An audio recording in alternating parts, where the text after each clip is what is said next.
Elden Ring is FromSoftware's latest Soulsborne entry, which is a genre of games known for their brutal difficulty and unrelenting cryptic info. Michaela's favor can be yours. So, if you're about to head into the lands between for the first time and you need some tips on how to survive the early game hours, we've got you covered.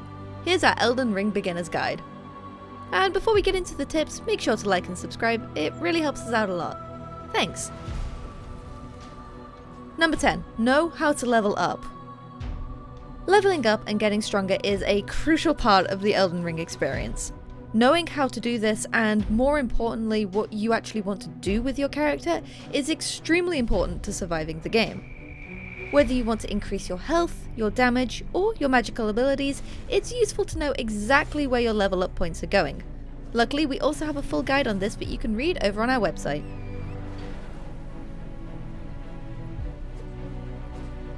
Number 9. Explore every cave. If you love exploring, Elden Ring is the game for you. There are so many caves and mines located throughout the lands between. Fortunately for you, entering them will usually give you a site of grace to rest at. Keep going, pushing past enemies and traps, and you should eventually come to a boss. While these areas provide quite a bit of challenge for new players, the rewards can be substantial, so it's worth exploring these caves to find some rewards. I especially recommend that you head into the mines because they can reward you with stones that can upgrade your weapons.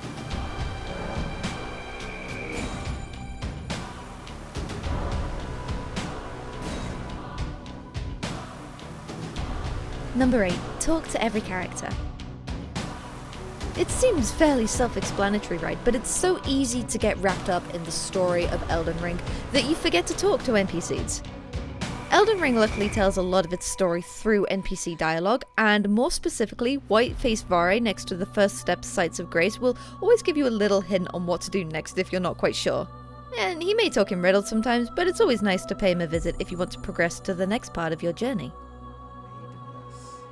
Without guidance, without the strength of runes, and without an invitation to the round table hold, you are fated, it seems, to die in obscurity.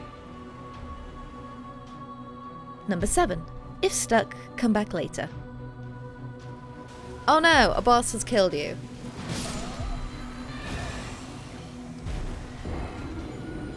That's something that's going to unfortunately happen to you in Elden Ring. But if there's one section of the game that's giving you extra grief, just leave and come back later. There's no shame in that.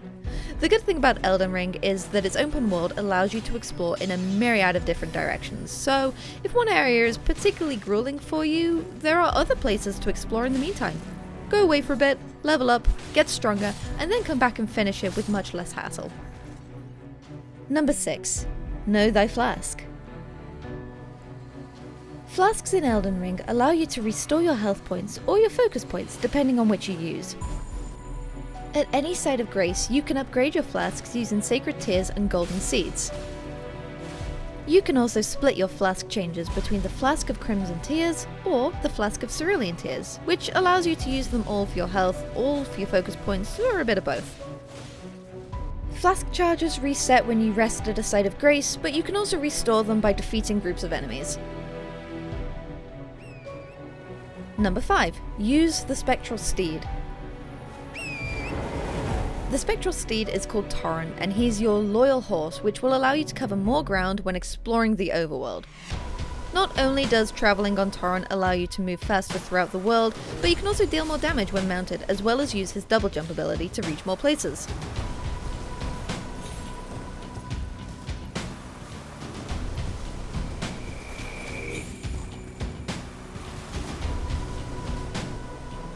Number 4. Use Spirit Ashes. Obtaining the Spirit Calling Bell from Renna the Witch or Round Table Hold will allow you to summon spirits to help you during combat. From ash and return to the earth tree. The spirits will obey thine command but briefly. Any of the Spirit Ashes you've collected can be used, as long as you've activated the Rebirth Monument located nearby. These resemble pointed stone obelisks and can be found in many places, but especially near boss fights. Summoning a Spirit Ash ally incurs an FP cost, and you can only summon them once before you need to rest at a Site of Grace, but they really are worth the investment.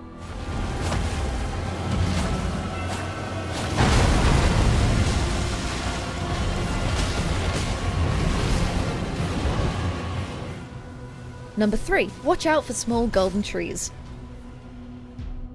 While you're out exploring the lands between, you might come across small golden trees.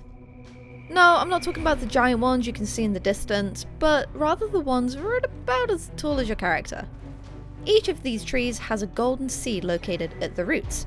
You can use the golden seeds to upgrade your flasks so they have more charges, which is especially useful for prolonged combat sequences. Number 2. Rest at Sites of Grace when you can. Let's face it, in Elden Ring, you're gonna die a lot.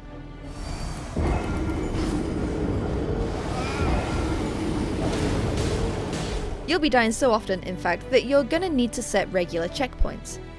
This is where the Sites of Grace come into play. Find a golden streak out in the world and discover the Lost Grace. It'll allow you to rest at this point and reset your position when you inevitably die. Resting at a Site of Grace will allow you to level up, apply upgrades, and manage your storage. Just watch out though, because resting at a Site of Grace will also mean all enemies, besides bosses and mini-bosses, will respawn. And number 1. Summon help. If you're having trouble with a certain boss, you can bring in help.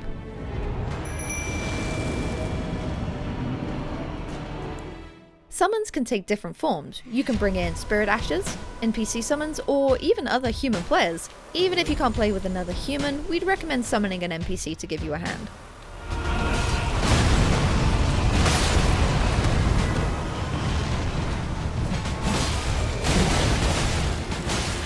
Are you playing Elden Ring?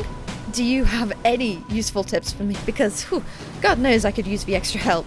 Share them in the comments and I'll let you know how I get on. Leave a like if this video helped you, and consider subscribing to support more tips and tricks videos like this. I've been Sara from GameByte, and you've been wonderful. Thanks for watching.